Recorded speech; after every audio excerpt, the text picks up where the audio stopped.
to justify the I think it's a price. real issue. It's the whole value and what business problem are we solving question is a real challenge right now in this entire era because we're in such a wild west era of just trying to be the first one to stake out claim. And I think again a non-enterprise story, but revelatory is the absolute dismal launch of the Human AI pin, which if you haven't following it, it's just a little pin that basically is supposed to replace a phone.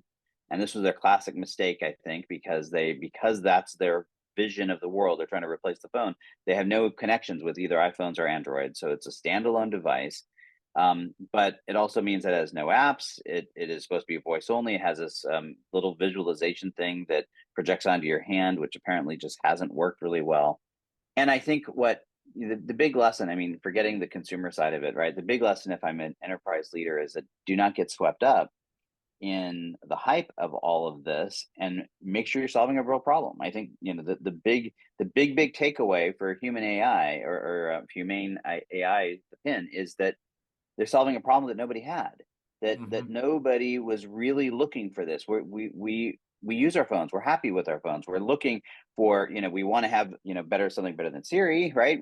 Apple needs to get on board, and we want to have that AI experience with our devices, but they were solving a problem with, a problem that didn't exist with an interface that nobody liked.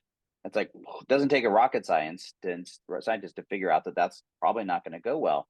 And I think enterprises have the exact same risk of getting so swept up in, oh, we got to have the next co-pilot, we got to do this, we got to do that, that they Next fail AI, to AI, recognize AI. Yeah. what problem are you trying to solve? How is this Mhm. going to generate? How is this going to make your people more productive? How is this going to solve a business problem? And can I deliver it in a form factor that makes it easy to consume and use? And so, the same conversation about all these different AI agents and all these different products. Are you synthesizing that? Are you bringing that together? Am I creating a way that people can consume this that actually improves productivity and doesn't, in fact, make it harder and more time consuming? And that's going to be the big trick here.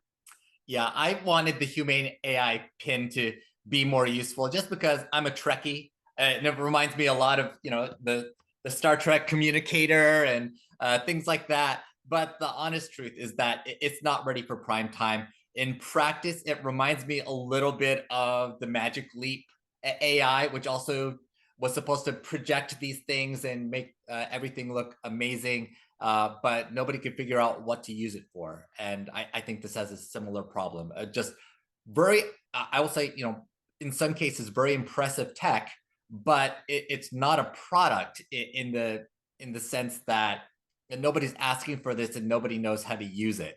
It's not like the iPhone where a million people literally picked it up and started touching it and figured out, wow, one touch to do everything that I ever wanted to access on a computer. This is perfect. That's not the experience here. So yeah, I think it's important to be able to tell the difference between impressive tech and actual products and services.